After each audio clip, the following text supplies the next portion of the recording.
नारायण।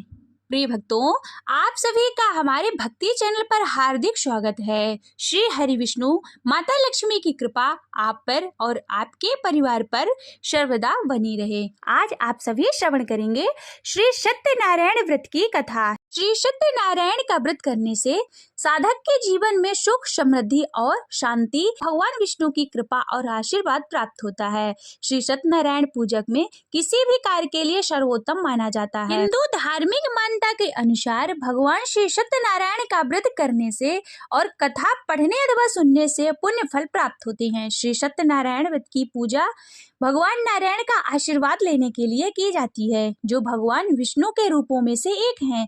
इस रूप में भगवान को सत्य का अवतार माना जाता है। हालांकि सत्यनारायण भगवान की पूजा करने के लिए कोई निश्चित दिन नहीं है, लेकिन पूर्णिमा या फिर पूर्णिमा के दौरान इस व्रत को करना बेहद ही शुभ माना जाता है। पौराणिक कथा के अनुसार एक बार नारद जी ने भगवान विष्णु से कहा था कि हे भगवान, पृथ्वी पर सभी लोग बहुत दुखी नजर आ रहे हैं, इसका कोई उपाय बताइए।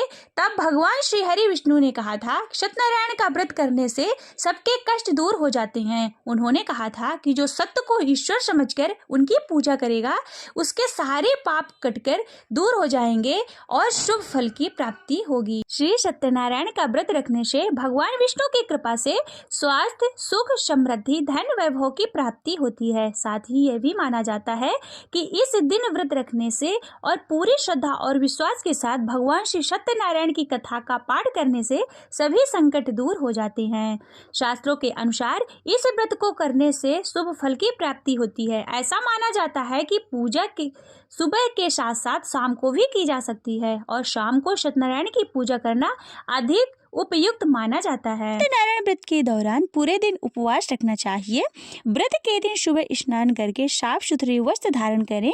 शुभ मुहूर्त में पूर्व या फिर उत्तर दिशा की ओर मुंह करके भगवान श्री सत्यनारायण का पूजन करें। संध्या काल में पंडित को बुलाकर या फिर स्वयं से ही श्री सत्यनारायण भगवान की कथा का श्रवण या फिर कथा पढ़ना चाहिए। चौकी पर कलश रखकर भगवान विष्णु की मूर्ति या फिर श्री सत्यनारायण जी की फोटो रखकर पूजा करना चाहिए।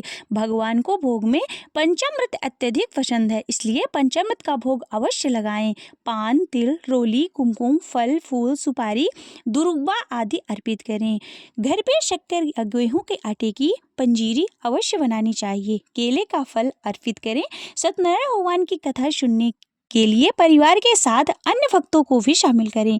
अंत में भगवान श्री सत्यनारायण की आरती करें और सभी लोगों को कथा का प्रसाद बांटें।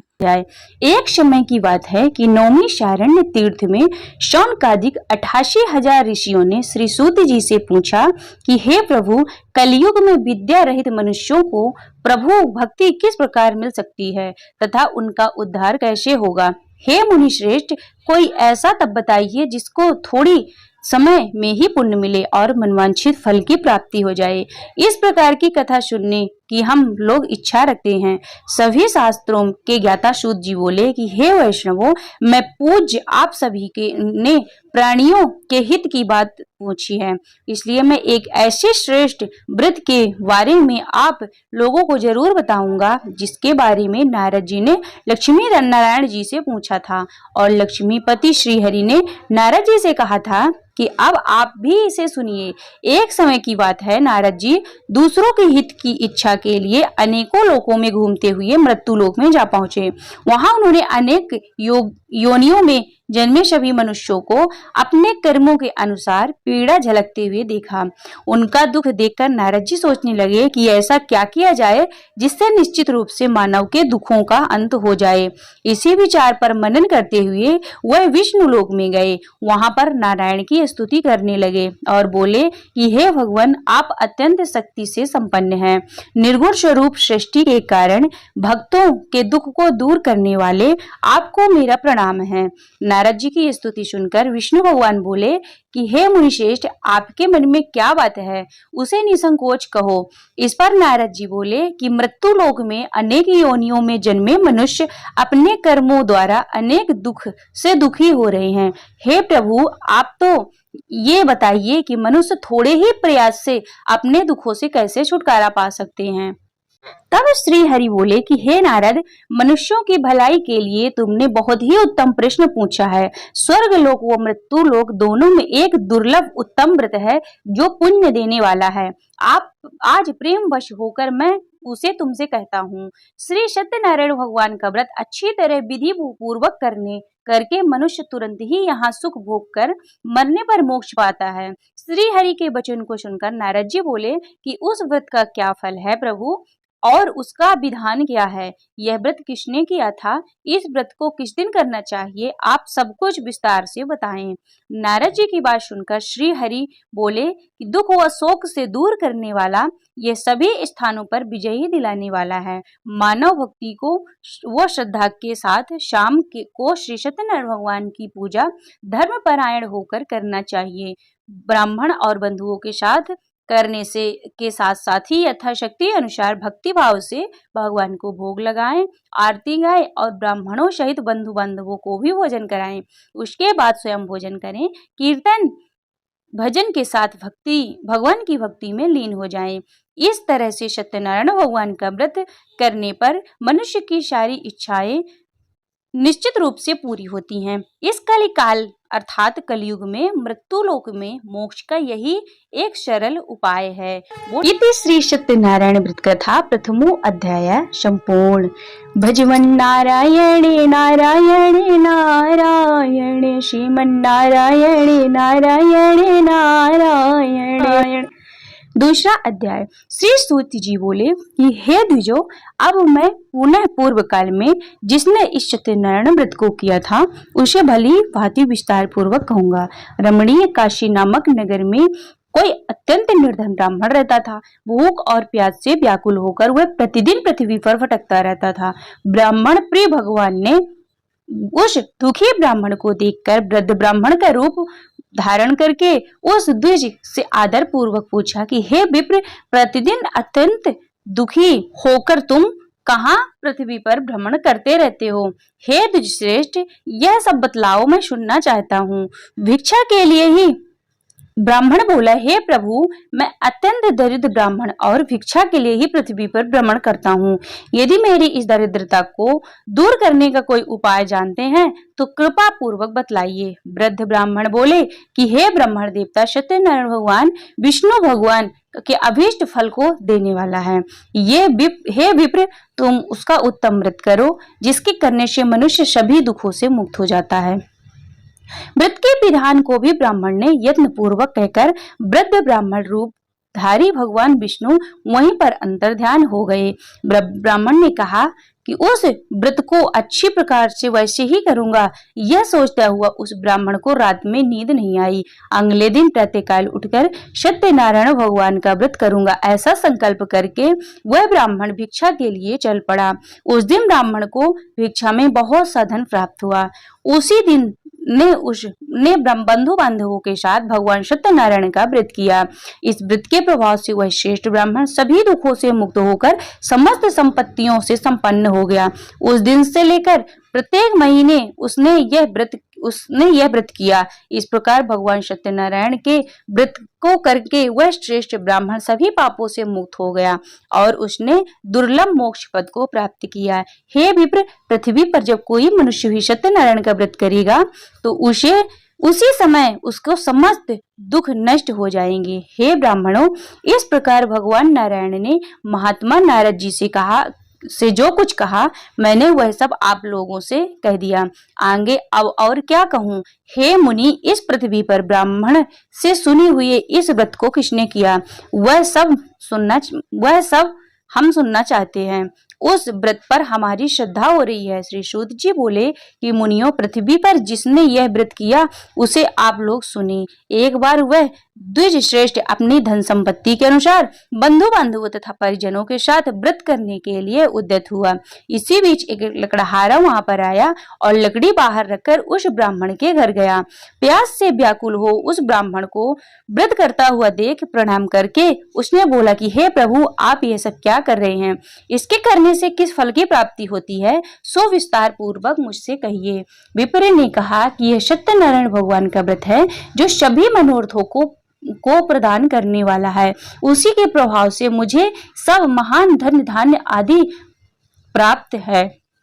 जल पीकर तथा प्रसाद ग्रहण करके वह नगर चला गया। सत्यनारायण देव के लिए मन में ऐसा सोचने लगा कि आज लकड़ी बेचने से जो भी धन प्राप्त होगा उसी से भगवान सत्यनारायण का व्रत करूंगा। इस प्रकार मन से चिंतन करता हुआ उसने लकड़ी को मस्तक पर रखकर एक सुंदर नगर में गया जहां धन संपन्न लोग रहते थे। उस दिन उसके लकड़ी का दुगना मूल्य प्राप्त हुआ। उसके बाद प्रसन्न हृदय होकर वह पके हुए केले, फल, शर्करा, घी, दूध और गेहूं का चूर्ण सवाया मात्रा में लेकर अपने घर आया। तत्पश्चात उसने अपने बंधुओं को बुलाकर विधि विधान से भगवान श्री सत्यनारायण का व्रत किया। उस व्रत के प्रभाव से वह भी धन पुत्र से संपन्न हो गया और इस लोक में अनेक सुखों का उपभोग कर अंत में शतपुर अर्थात बैकुंठ लोक चला गया। इति श्री सत्यनारायण व्रत कथा द्वितीय अध्याय समाप्त। श्रीमन्नारायणे नारायणे नारायणे भजमन नारायणे नारायणे नारायणे बोलो नारायणे नारायणे नारायण। तीसरा अध्याय। सूत जी बोले, हे श्रेष्ठ मुनियों, अब आगे की कथा कहता हूँ। पहले समय में उल्लवका मुख नाम का एक बुद्धिमान राजा था। वह सत्यवक्ता और जितेंद्रिय था। प्रतिदिन देवस्थानों पर जाता और निर्धनों को धन देकर उनके कष्टों को दूर करता था। उनकी पत्नी कमल के समान मुख वाली तथा सती साध्वी थी। भद्रशिला नदी के तट पर उन दोनों ने श्री सत्यनारायण भगवान का व्रत किया।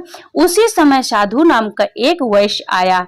उसके पास व्यापार करने के लिए बहुत सा धन भी था। राजा को व्रत करते हुए देखकर वह विनय से पूछने लगा कि हे राजन, भक्ति भाव से पूर्ण होकर आप ये क्या कर रहे हैं? मैं सुनने की इच्छा रखता हूँ, तो आप कृपा कर मुझे बताएं। राजा बोला कि मैं अपने बंधु बांधवों के साथ पुत्रादि की प्राप्ति के लिए श्री सत्यनारायण भगवान का व्रत व पूजन कर रहा हूँ। राजा के वचन को सुनकर साधु ने आदर से बोला कि मुझे इस व्रत का सारा विधान कहिए, मैं भी इस व्रत को करूंगा। मेरी भी संतान नहीं है और इस व्रत को करने से निश्चित रूप से मुझे संतान की प्राप्ति होगी। राजा ने यह सारा विधान सुनकर व्यापार से निवृत्त हो वह अपने घर को गया। साधु ने अपनी पत्नी से संतान देने वाले इस व्रत का वर्णन कह सुनाया और कहा कि जब मेरी संतान होगी तब मैं इस व्रत को करूंगा। साधु ने इस तरह के वचन अपनी पत्नी लीलावती से कहे। एक दिन लीलावती पति के साथ आनंदित हो सांसारिक धर्म से प्रवृत्त होकर सत्यनारायण भगवान की कृपा से गर्भवती हो गई। 10वें महीने उसके गर्भ से एक सुंदर कन्या ने जन्म लिया। माता पिता ने अपनी कन्या का नाम कलावती रखा। एक दिन कलावती की मां लीलावती ने अपने पति को याद दिलाया कि आपने सत्यनारायण भगवान के जिस व्रत का करने का संकल्प लिया था उसे करने का समय आ गया है, आप इस व्रत को करिए। साधु बोला कि हे प्रिय, इस व्रत को मैं उसके विवाह पर करूंगा। इस प्रकार अपनी पत्नी को आश्वासन देकर वह नगर को चला गया। साधु ने एक बार नगर में अपनी कन्या को सखियों के साथ देखा तो उसे लगा कि उसकी कन्या अब विवाह के योग्य हो गई है और उसने कन्या के योग्य वर ढूंढना शुरू कर दिया। एक दिन साधु की बात को ध्यान में रखते हुए एक नगर में पहुंचा, जहां वहां देखकर वह लड़की के लिए सुयोग्य वणिक पुत्र को ले आया। सुयोग्य लड़की को देखकर साधु ने बंधु बांधवों को बुलाकर अपने पुत्री का विवाह कर दिया। लेकिन दुर्भाग्य की बात यह कि साधु ने अभी भी श्री सत्यनारायण का व्रत नहीं किया।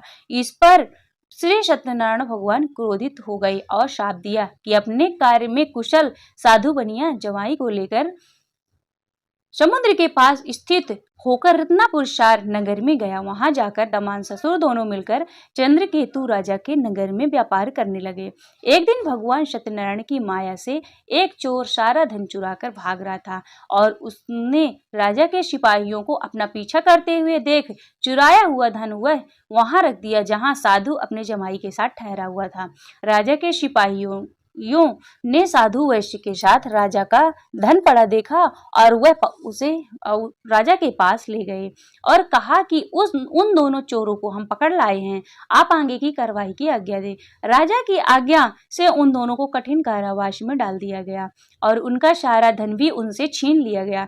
श्री सत्यनारायण भगवान के श्राप से साधु की पत्नी बहुत ही दुखी हुई। घर में जो धन था उसे भी चोर चुरा कर ले गए। शारीरिक तथा मानसिक पीड़ा हो, भूख प्यास से अति दुखी हो, अन्न की चिंता में कलावती के ब्राह्मण के घर गई। वहां उसने श्री सत्यनारायण भगवान का व्रत होते हुए देखा, फिर कथा भी सुनी और वह प्रसाद ग्रहण कर रात को घर वापस आई। माता ने कलावती से पूछा कि हे पुत्री, अब तुम कहाँ थी? तेरे मन में क्या है? कलावती ने अपनी माता से कहा कि हे माता, मैं एक ब्राह्मण के घर में थी, श्री सत्यनारायण भगवान का व्रत देखा और कन्या के वचन को सुनकर लीलावती भगवान के पूजा की तैयारी करने लगी। लीलावती ने अपने परिवार और बंधुओं सहित श्री सत्यनारायण भगवान का पूजन किया और उनसे वर मांगा कि मेरे पति तथा जमाई शीघ्र घर आ जाए। साथ ही वह यह भी प्रार्थना की कि हम सबका अपराध क्षमा करें। श्री सत्यनारायण भगवान इस व्रत से संतुष्ट हो गए और राजा चंद्रकेतु को स्वप्न में दर्शन देकर कहा कि हे राजन, तुम उन दोनों वैश्यों को छोड़ दो, तुमने उनका जो धन लिया है उन्हें वापस कर दो। अगर ऐसा नहीं हुआ तो मैं तुम्हारा धन, राज्य, संतान सब नष्ट कर दूंगा। राजा को यह सब कहकर वह अंतर ध्यान हो गए। प्रातः काल सभा में राजा ने अपना सपना सुनाया, फिर बोले कि उन दोनों को कैद से मुक्त कर सभा में लाओ। दोनों ने आते ही राजा को प्रणाम किया। राजा बोला, महानुभावों, भाग्यवश ऐसा कठिन दुख तुम्हें प्राप्त हुआ जिन्हें अब तुम्हें कोई भय नहीं है। ऐसा कहकर राजा ने उन दोनों को नए वस्त्र आभूषण पहनाए और जितना धन उनका लिया था उससे दुगुना धन वापस कर दिया और दोनों वैश्य अपने घर के लिए चल दिए। इति श्री सत्यनारायण व्रत कथा तृतीय अध्याय संपूर्ण। श्रीमन्नारायण नारायण नारायण भजमन नारायण नारायण नारायण, बोलो नारायण नारायण नारायण। श्री सत्यनारायण भगवान की जय। चौथा अध्याय। श्री सूत जी बोले कि साधु बनिया मंगलाचरण कर और ब्राह्मणों को धन देकर अपने नगर के लिए चल पड़ा। साधु के कुछ दूर जाने पर सत्यनारायण भगवान की उसकी सत्यता की परीक्षा के विषय में जिज्ञासा हुई। साधु, तुम्हारी नाव में क्या भरा है?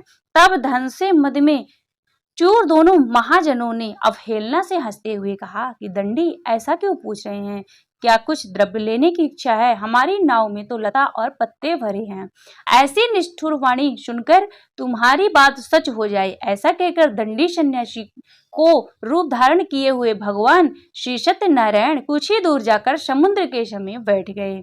दंडी के चले जाने पर नित्य क्रिया के पश्चात उतराई हुई अर्थात जल से ऊपर उठी हुई नौका को देखकर साधु अत्यंत आश्चर्य में पड़ गया और नाव में लता और पत्ते आदि देखकर मूर्छित हो पृथ्वी पर गिर पड़ा। सचेत होकर वडिक पुत्र चिंतित हो गया।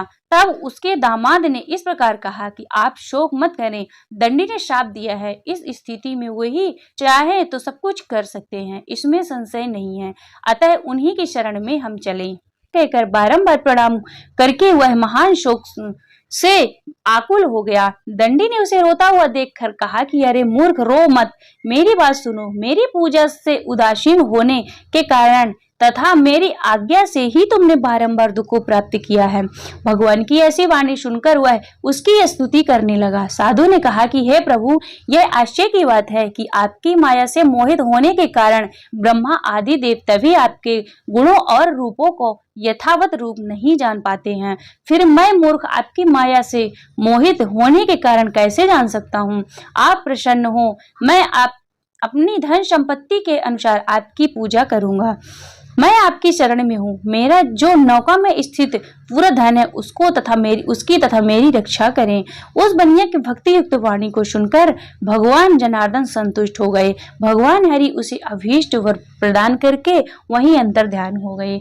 उसके बाद वह साधु अपनी नौका पर चढ़ा और उसे धन धान्य से परिपूर्ण देकर भगवान सत्यदेव की कृपा से हमारा मनोरथ सफल हो गया, ऐसा कहकर स्वजनों के साथ उसने भगवान की विधि पूर्वक पूजा कि श्री सत्यनारायण भगवान की कृपा से वह आनंद परिपूर्ण हो गया और नाव को प्रयत्न पूर्वक संभालकर अपने देश के लिए प्रस्थान किया। साधु बनिया ने अपने दमान से कहा कि वह मेरी रत्नपुरी नगरी दिखाई दे रही है। इसके बाद उसने अपने धन की रक्षक दूत को अपने आगमन का समाचार देने के लिए अपनी नगरी में भेजा। उसके बाद उस दूत ने नगर में जाकर साधु की भार्या को देखकर हाथ जोड़कर प्रणाम किया तथा उसके लिए अभीष्ट बातें कही। सेठ जी अपने दामाद तथा बंधु वर्गों के साथ बहुत सारे धन धान्य से संपन्न होकर नगर के निकट पधार गए हैं। दूत की यह मुख से यह सब बात सुनकर वह महान आनंदित हो विह्वल हो गई और उस साध्वी ने श्री सत्यनारायण भगवान की पूजा करके अपनी पुत्री से कहा कि मैं साधु के दर्शन के लिए जा रही हूँ, तुम शीघ्र आओ। माता के ऐसा वचन सुनकर व्रत को समाप्त करके प्रसाद का परित्याग कर कलावती ने भी पति के दर्शन करने के लिए चल पड़ी, जिससे भगवान श्री सत्यनारायण रुष्ट हो गए। उन्होंने कहा कि पति को तथा नौका को धन के साथ हरण करके जल में डुबो दिया जाए। इसके बाद कलावती कन्या अपने पति को न देखकर महान शोक से रुदन करती हुई पृथ्वी पर गिर पड़ी। नाव का अदर्शन तथा कन्या को अत्यंत दुखी देखकर भयभीत मन से साधु बनिया ने सोचा कि ये क्या आश्चर्य हो गया। नाव को संचालन करने वाले भी सभी चिंतित हो गए। तदंतर वह लीलावती की कन्या को देखकर विह्वल हो गई और अत्यंत दुखी से विलाप करती हुई अपने पति से इस प्रकार बोली कि अभी अभी नौका के साथ वह कैसे अलक्षित हो गया, न जाने किस देवता की उपेक्षा से यह नौका हरण कर ली गई, अथवा श्री सत्यनारायण भगवान का महात्म्य कौन जान सकता है। ऐसा कहकर वह सज्जनों के साथ विलाप करने लगी और कलावती कन्या को गोद में लेकर रोने लगी।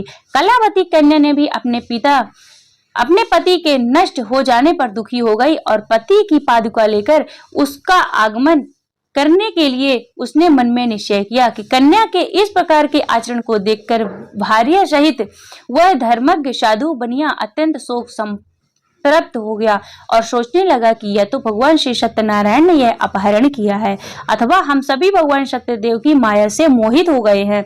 अपनी धन शक्ति के अनुसार मैं सत्यनारायण भगवान की पूजा करूंगा। सभी को बुलाकर इस प्रकार कहकर उसने अपने मन की इच्छा प्रकट की और बारंबार भगवान सत्यदेव को दंडवत प्रणाम किया।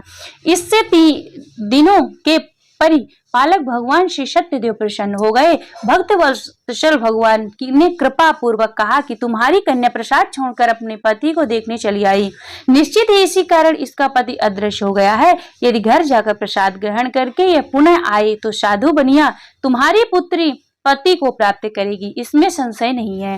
कन्या कलावती भी आकाश मंडल से ऐसी वाणी को सुनकर शीघ्र ही घर गई। उसने प्रसाद ग्रहण किया, पुनः आकर स्वजनों तथा अपने पति को देखा। तब कलावती कन्या ने अपने पिता से कहा कि अब तो घर चलें, अब किस चीज की विलंब है। कन्या की बात सुनकर बड़ी पुत्र संतुष्ट हो गया और विधि विधान से भगवान श्री सत्यनारायण भगवान का पूजन करके धन तथा बंधु बांधवों के साथ अपने घर गया।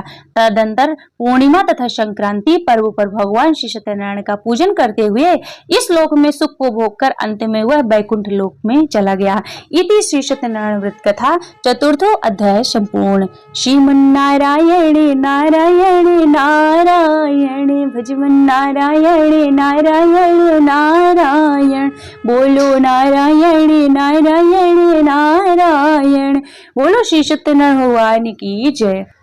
5वां अध्याय। श्री सूत जी बोले कि हे श्रेष्ठ मुनियों, अब इसके बाद मैं दूसरी कथा कहूंगा, आप लोग सुने। अपनी प्रजा का पालन करने से तत्पर तुंगध्वज नामक एक राजा था।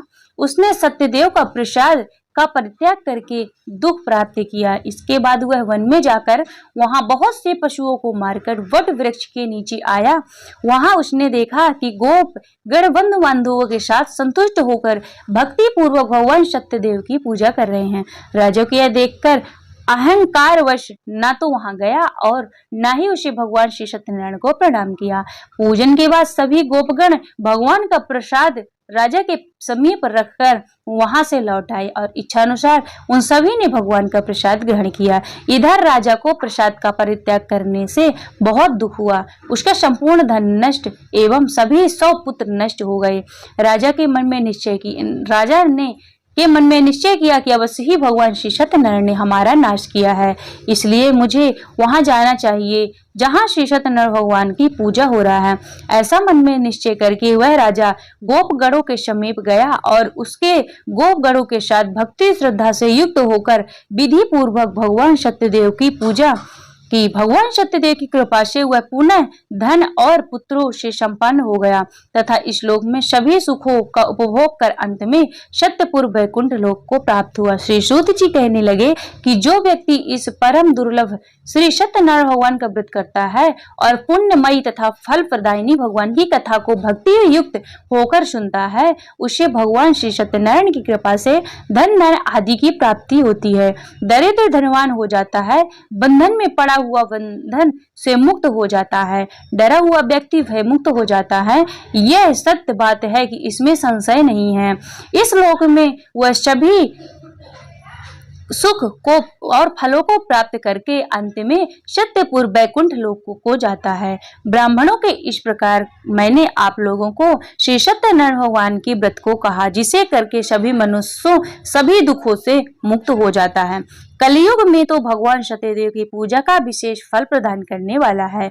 भगवान विष्णु को ही कुछ लोग काल, कुछ लोग सत्य और कोई ईश और कोई सत्यदेव तथा दूसरे लोग सत्यनारायण के नाम से कहेंगे। अनेक रूप धारण करने वाले श्री सत्यनारायण भगवान सभी की मनोरथ को सिद्ध करते हैं। कलयुग में सनातन भगवान विष्णु की सत्यव्रत रूप धारण करने से सभी मनोरथ पूर्ण करने वाले होंगे।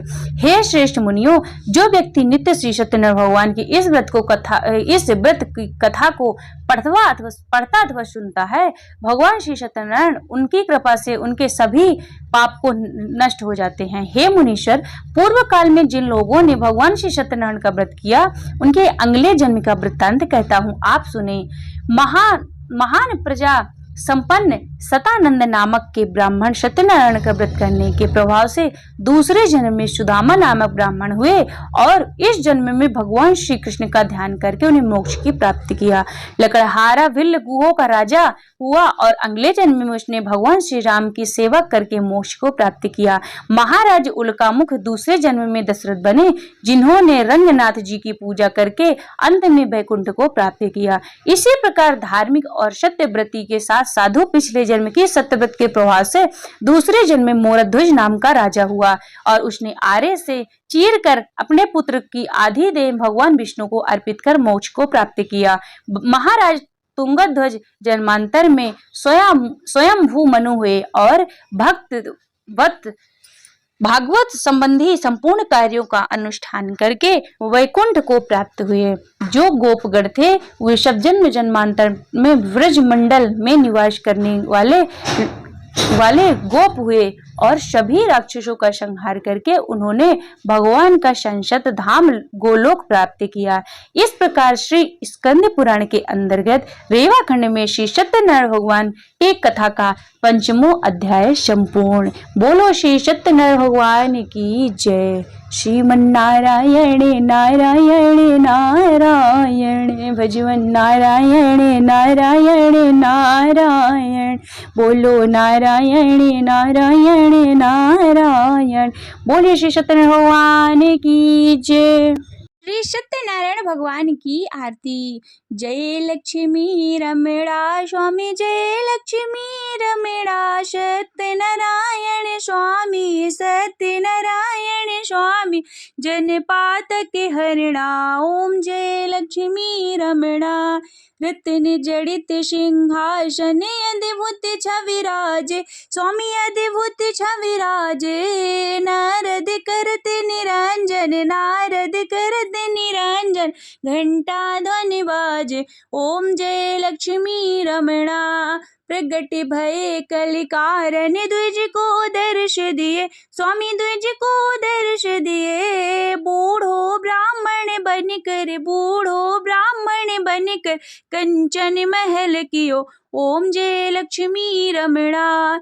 दुर्बल भील कठारो जिन पर कृपा करी, स्वामी जिन पर कृपा करी। चंद्रचूड़ एक राजा, चंद्रचूड़ एक राजा, जिनकी विपत्ति हरी। ओम जय जय लक्ष्मी रमणा। वैशु मनोरथ पायो, श्रद्धा तज दीनी, स्वामी श्रद्धा तज दीनी। सो फल भोग्यो प्रभु जी, सो फल भोग्यो प्रभु जी, फिर स्तुति कीनी। ओम जय लक्ष्मी रमणा।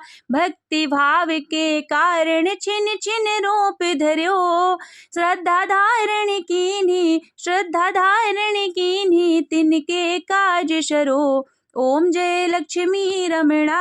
भगवाल बाल संग राजा, वन में भक्ति करी, स्वामी वन में भक्ति करी। मन वांछित फल दीनो, मन वांछित फल दीनो, दीन दयाल हरि। ओम जय लक्ष्मी रमणा। चढ़दि प्रसाद शवायो, कंदली फल मेवा, प्रभु कंदली फल मेवा। धूप दीप तुलसी से, धूप दीप तुलसी से, राजी सत्य देवा। ओम जय लक्ष्मी रमणा। सत्यनारायण जी की आरती जो कोई नर गावे, प्रभु जो कोई नर गावे, रिद्धि सिद्धि सुख संपत्ति सहज रूप पावे। ओम जय लक्ष्मी रमणा।